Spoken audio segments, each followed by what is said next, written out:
thought find out, and every conversation explores the art of thinking beyond the obvious. And today I have my special guest. He is an architect, author, and entrepreneur redefining design, no other than Mr. Alex Gore. How's it going? Great to be here.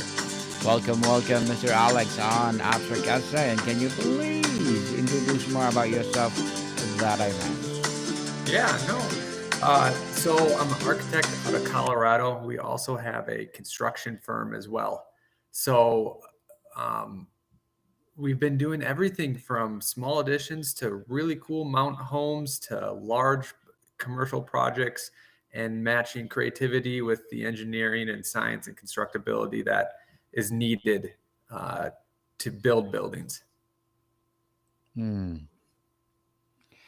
And today let's talk about behind the blueprint lessons from building. And thank you so much for sharing your knowledge and wisdom to the world, Mr. Alex. Thank you. So tell us philosophy and mindset of this advocacy of yours. Before any physical building or official business plan, what is the very first line you draw on your blueprint? Is it a core value, non negotiable principle, or a vivid picture of end user experience? Um, I think the first thing is really understanding what you're trying to solve and what you're trying to create and what you're trying to make. So the first thing is always understanding what the actual problem is. And that comes from the client, that comes from the context, that comes from the climate that you're in, and it comes from the city. And putting all those pieces together, you have a lot of things that are either constraining you or fighting you. Uh, but that's okay because basically those constraints are what will set you free. Because if you've seen any great architecture, and maybe one of the ones that people will recognize the most is the Guggenheim in New York. And it's that museum that's kind of circular shape and kind of goes down to a bowl. And it really reduces the material palette to one, but then does a stark contrast with the shape. So the constraints allow you to really iterate and refine on something. And then once you do that, you can really get something that's special. Mr. Alex, your topic suggests there are universal lessons from building. What is the single most important mindset or philosophy that separates a successful, enduring projects from flawed one that eventually crumbles? I think there's a couple. And one is volume and light, and how you use volume and light in your space, no matter what, will make it sort of timeless. So there's obviously the examples of great cathedrals, um, even going down to the back to the Parthenon in Greek. But even if you look at something so simple as residential architecture, a lot of people like a style called mid-century modern. And if you look at mid-century modern, what they did is they played with light through the windows coming in and getting the space right. And I think that that makes the biggest difference in architecture. What is the compelling why behind this project that was so powerful it kept you and your team motivated through the inevitable setbacks and challenges? The lie, did you say? Yes, the why. Oh, the why. The why. I think it's a great question.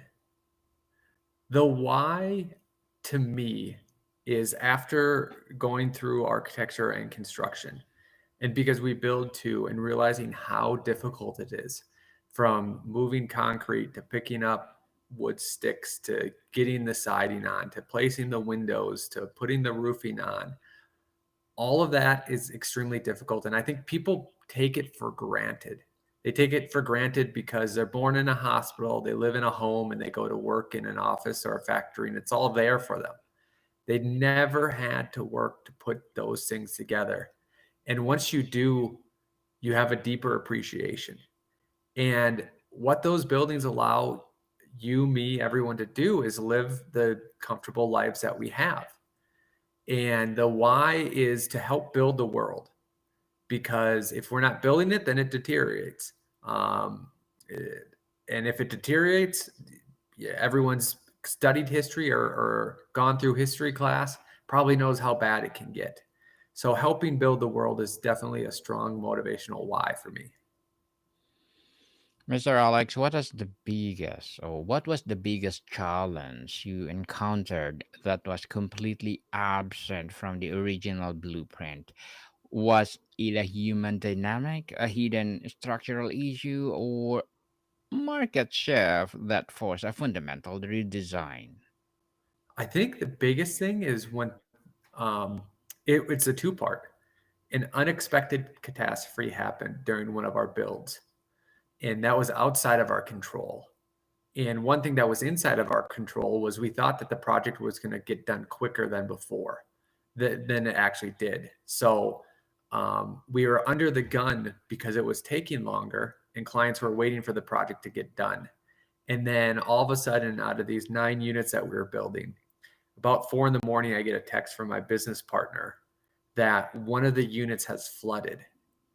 And I said, I'll be right there. And he was already there. And when I got there, the fire trucks were there and everything. And we walk in, and it's like uh, a rainforest in there. There's just water dripping from everywhere. And it's just steamy and it's warm and everything is ruined. And what happened was one of the shark fittings on one of the plumbing on the heating line broke on the third floor, and it rained down all through the night and filled up the upper floor and just seeped through the whole building and totally ruined it. So now that happens and we're already behind, and we had to basically strip that unit and remake it from scratch and resell it to a new owner. And that was probably one of the hardest things.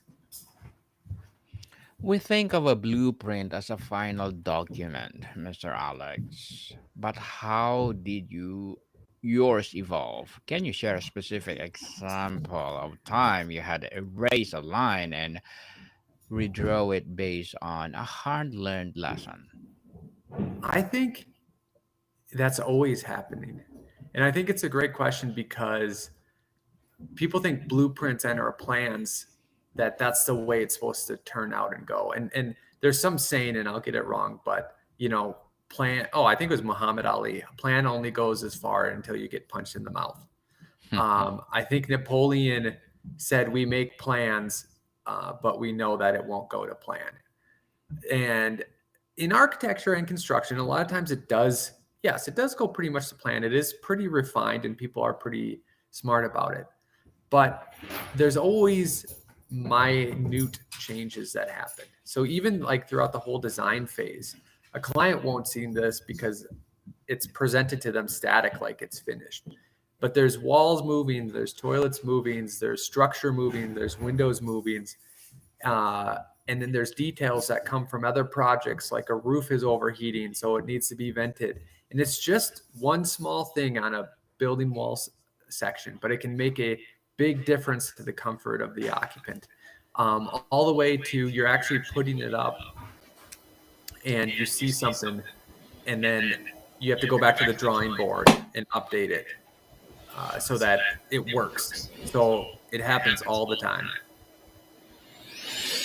It happens all the time. What was the one resource, whether it was time, patience, or specific skill or capital, that you vastly underestimated at the start? And what did miscalculation teach you? I think time is a consistent one that not only me, but a lot of people underestimate how much time things are going to take. And I think it does a detriment to everyone involved. And if I had to learn this, basically to push out timelines, and then if you over deliver on those timelines, then everyone thinks that you're a hero. But really set those expectations. And the other thing too is clients, even if you aren't doing architecture or creating something, I think the whole general public needs to change their expectations, because they'll say something like, I don't see why it should take that long. Well, they don't have to deal with different subs. They don't have to deal with inspections and all these other things. And this isn't just architecture. This is the release of a new truck, of a new software system or something like that.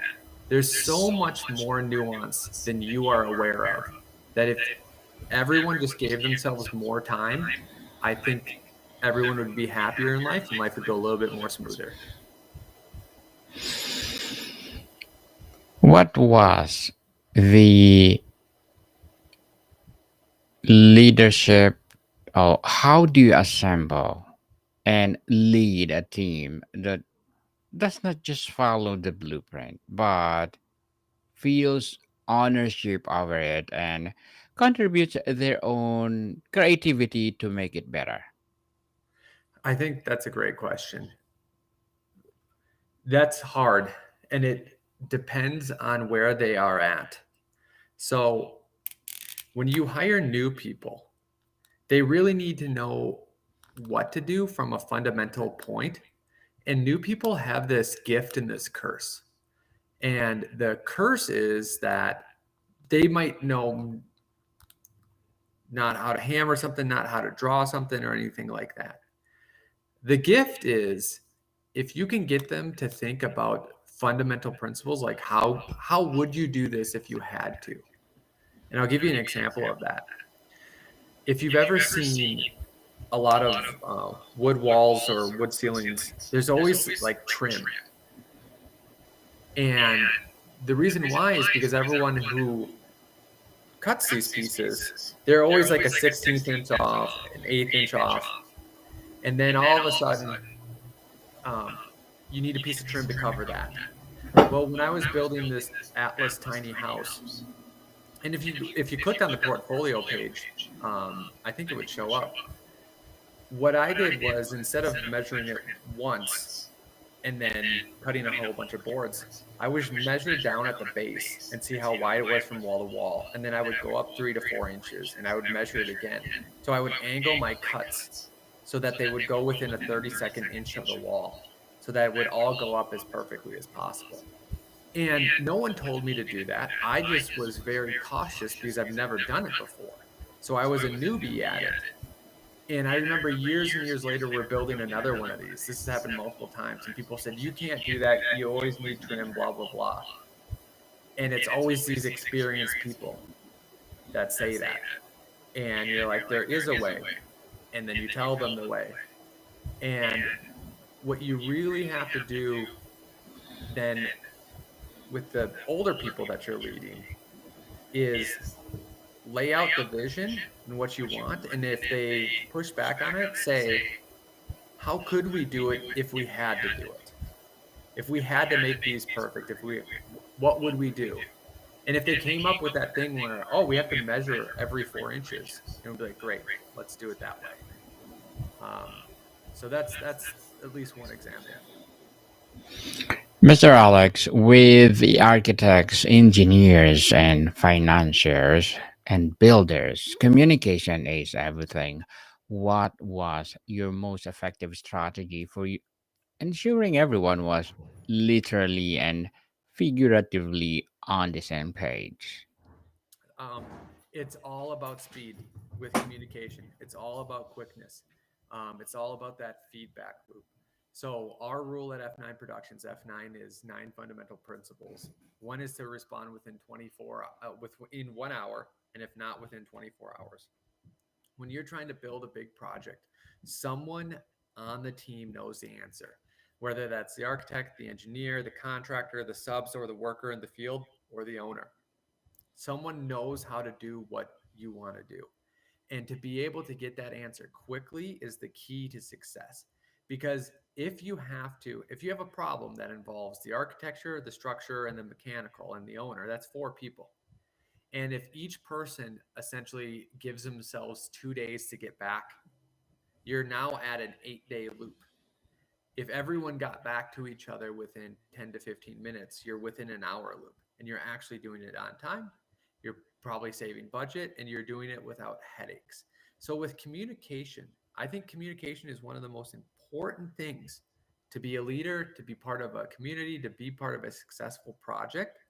And I think the most important, the 80-20 of communication, the 80% that makes the biggest difference is the speed of which you communicate.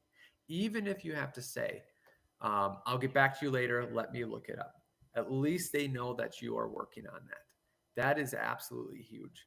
So if everyone would just work on speed of communication, um, that would be amazing. Definitely amazing, Mr. Alex. And tell us, what are your short term and long term goals as an architect, author, and entrepreneur? Short-term goal is to keep growing the business and make amazing products. Long-term goal is to add on to that list that you said and design a product and launch a product out into the field and have it be successful.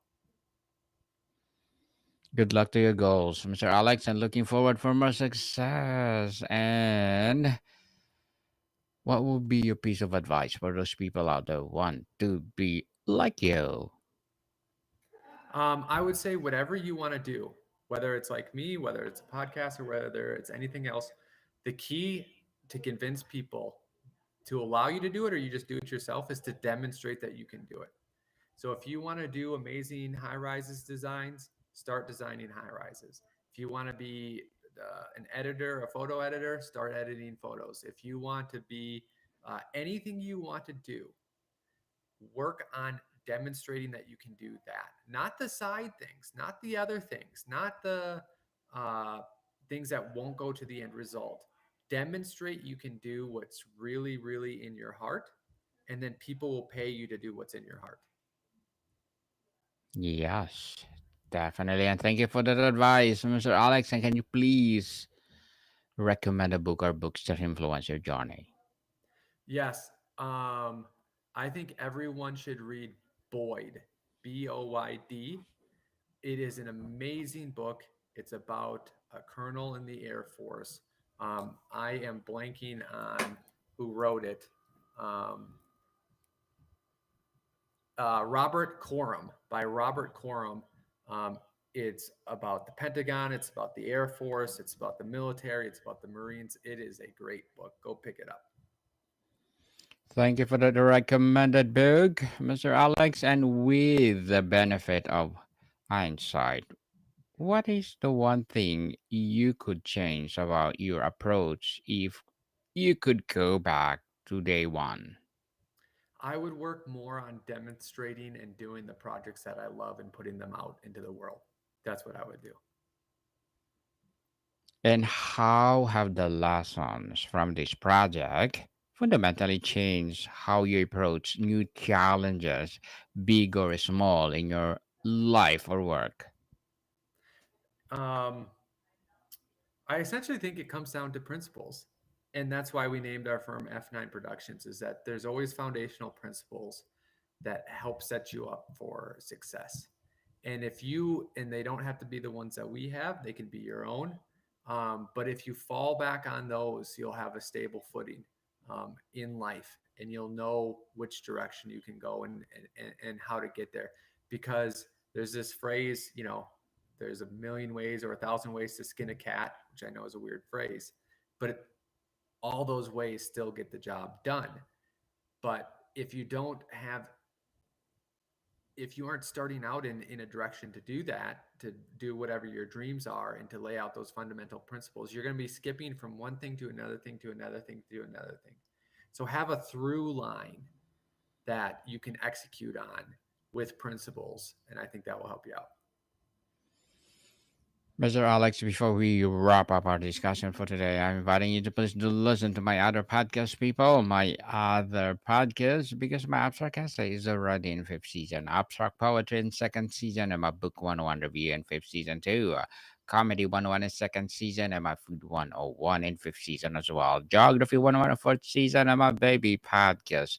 Law 101 and Mental Health 101. Love Letters in third season, and Movie 101 Review Music 101 in fourth season, and Science 101 and Sex 101 in its first season. Please listen to them wherever you listen your podcast. So, Mr. Alex, if you were to create a blueprint for building, what are the three essential transferable lessons you would insist everyone include in their own plans?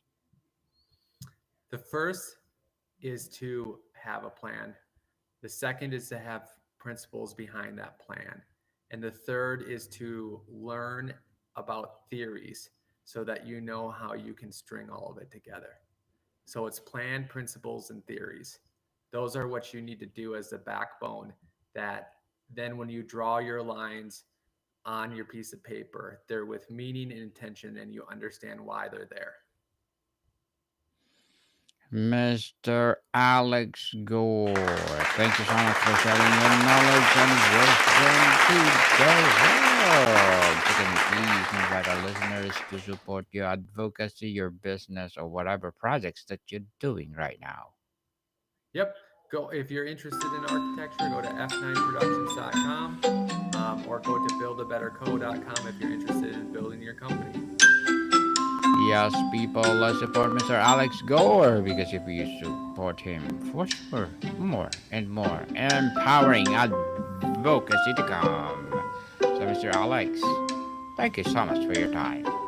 Thank you. More to come, people. See you soon.